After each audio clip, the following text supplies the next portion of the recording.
ഫുഡൊക്കെ കഴിച്ചില്ലേ? ഓക്കെ, പക്ഷേ കിട്ടുമല്ലോ പഠിക്കാൻ? പഠിക്കാം. നമ്മൾ പഠിക്കാൻ പോകുന്നത് വൃത്തത്തിന്റെ ചുറ്റളവ് എന്നുള്ളൊരു പാഠം. വൃത്തത്തിന്റെ ചുറ്റളവ് എന്നൊരു ഭാഗം നമ്മൾ പഠിക്കാൻ പോകുന്നത്. അപ്പോൾ എന്താ ചുറ്റളവ്? ചുറ്റളവ് കേട്ടിട്ടില്ലേ? എന്താ ബഹുഭുജങ്ങളുടെ ചുറ്റളവ് കാണുക എന്ന് നമ്മൾ പഠിച്ചിട്ടുള്ളത്. അപ്പോൾ ഷാലു ബഹുഭുജങ്ങളുടെ ചുറ്റളവ് കാണാൻ എങ്ങനെയാണ്? വശങ്ങളുടെ നീളങ്ങളുടെ തുകയാണ് എന്തെന്ന് പറയുന്നത്? ചുറ്റളവ് എന്ന് പറയുന്നത്. ബഹുഭുജത്തിന്റെ എല്ലാ വശങ്ങളുടെയും നീളങ്ങളുടെ തുക നമ്മൾ കൂട്ടിയാൽ നമുക്ക് എന്ത് കിട്ടും? ബഹുഭുജത്തിന്റെ ചുറ്റളവ് കിട്ടും. നമ്മൾ എന്താ പഠിക്കാൻ പോകുന്നത്? വൃത്തത്തിന്റെ ചുറ്റളവ്. നമ്മൾ പഠിക്കാൻ പോകുന്നത് വൃത്തത്തിന്റെ ചുറ്റളവ്.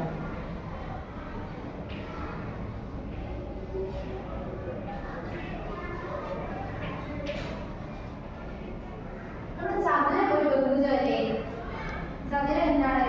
ബഹുഭുജം. അപ്പൊ ചതുരത്തിന്റെ ചുറ്റളവ് കാണാൻ ഇതൊരു 10 centimetre, 7 centimetre, 7 centimetre, 10 centimetre ABCD എന്ന് പറയുന്ന ഒരു ചതുരം. ഇതിന്റെ ചുറ്റളവ് കാണുന്നത് എങ്ങനെയായിരിക്കും? എങ്ങനെയാ ഇതിന്റെ ചുറ്റളവ് കാണുന്നത്? വശങ്ങളുടെ ABBC CD DE ഈ 4 വശം കൂടെ കൂട്ടിയാൽ നമുക്ക് എന്ത് കിട്ടും? ഈ വൃത്തത്തിന്റെ ചുറ്റളവ് ആണല്ലോ. ചുറ്റളവ് സമം അസ്നാന്ന് പറഞ്ഞ അളവുകൾ 10 centimetre plus 7 centimetre 10 plus 7 plus 7 എത്ര വരും? 34 സെന്റിമീറ്റർ. ഓക്കെ, ചതുരത്തിന്റെ ചുറ്റളവ് എങ്ങനെയാണ് നമ്മൾ കണ്ടത്? വശങ്ങളുടെ നീളങ്ങളുടെ തുക എന്നാണ് എന്തെന്ന് പറയുന്നത്? ചതുരത്തിന്റെ ചുറ്റളവ് എന്ന് പറയുന്നത്. കണ്ടോ? ABCD എന്ന് പറയുന്ന ഒരു ചതുര, അതിന്റെ ചുറ്റളവ് കാണാൻ എന്ത് ചെയ്തു? വശങ്ങൾ തമ്മിൽ എന്ത് ചെയ്തു? കൂട്ടി. ഓക്കെ ആണല്ലോ. ഇതെന്താ? നമുക്ക് ഈ ആകൃതി ഏതാ? വൃത്തം. നമ്മൾ എന്ത് ചെയ്യാൻ പോവാ? ഈ വൃത്തത്തിന്റെ ചുറ്റളവ് കാണണം അല്ലേ? വൃത്തത്തിന്റെ ചുറ്റളവ് കാണണം. അതിന്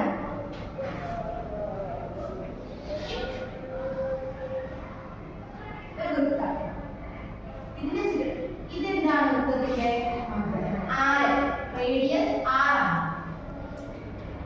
ഇതെന്താ വൃത്തത്തിന്റെ? ചാപം. വൃത്തത്തിന്റെ ചാപം. അങ്ങനെയാണെങ്കിൽ വൃത്തത്തിന്റെ ചുറ്റളവ് എന്ന് പറയുന്നത് ഇവിടെ മുതൽ ഇവിടെ വരെയുള്ള തുകയല്ലേ, അളവല്ലേ വൃത്തത്തിന്റെ ചുറ്റളവ് എന്ന് പറയുന്നത്.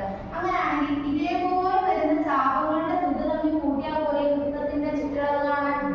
ഇതേ വരുന്ന ഒരു ചാപം അതേപോലെയുള്ള ചാപങ്ങളുടെ ഇവിടെ നിന്ന് തുടങ്ങി ഇങ്ങനെ കട്ട് ചെയ്ത് ഇവിടെ വരെ വരുന്നതിന്റെ തുക കണ്ടുപിടിച്ചാൽ നമുക്ക് എന്ത് കിട്ടും? വൃത്തത്തിന്റെ ചുറ്റളവ് കിട്ടും. ആണല്ലോ.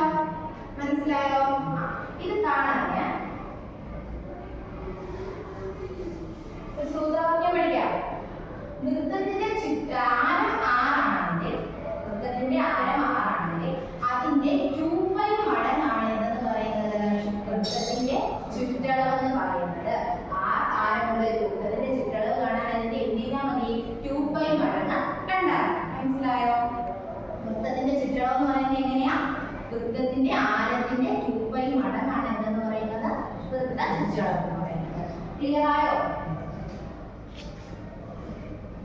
നമുക്കിത് ഈ സമവാക്യം അല്ലെങ്കിൽ സൂത്രവാക്യം വെച്ച് നമുക്കൊരു ചോദ്യം ചെയ്യാം. 5 സെന്റിമീറ്റർ ആരമുള്ള ഒരു വൃത്തത്തിന്റെ ചുറ്റളവ് കാണുക.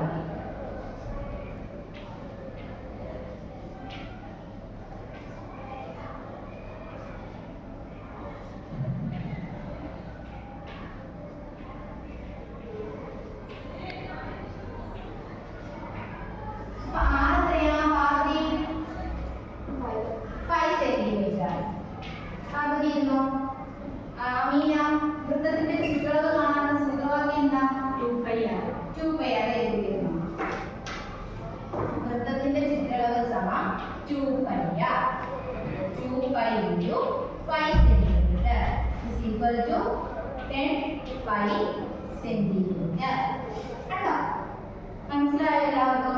ഒരു വൃത്തത്തിന്റെ ആരം തന്നു കഴിഞ്ഞാൽ അതിന്റെ ചുറ്റളവ് കാണാൻ, വൃത്തത്തിന്റെ ചുറ്റളവ് കാണാൻ അറിയാമായിരിക്കും. ഇതിന്റെ ബാക്കി ചോദ്യങ്ങളെല്ലാം അല്ലെങ്കിൽ പ്രവർത്തനങ്ങൾ നമുക്ക് എന്ത് ചെയ്യാം അടുത്ത ക്ലാസ്സുകളിലായി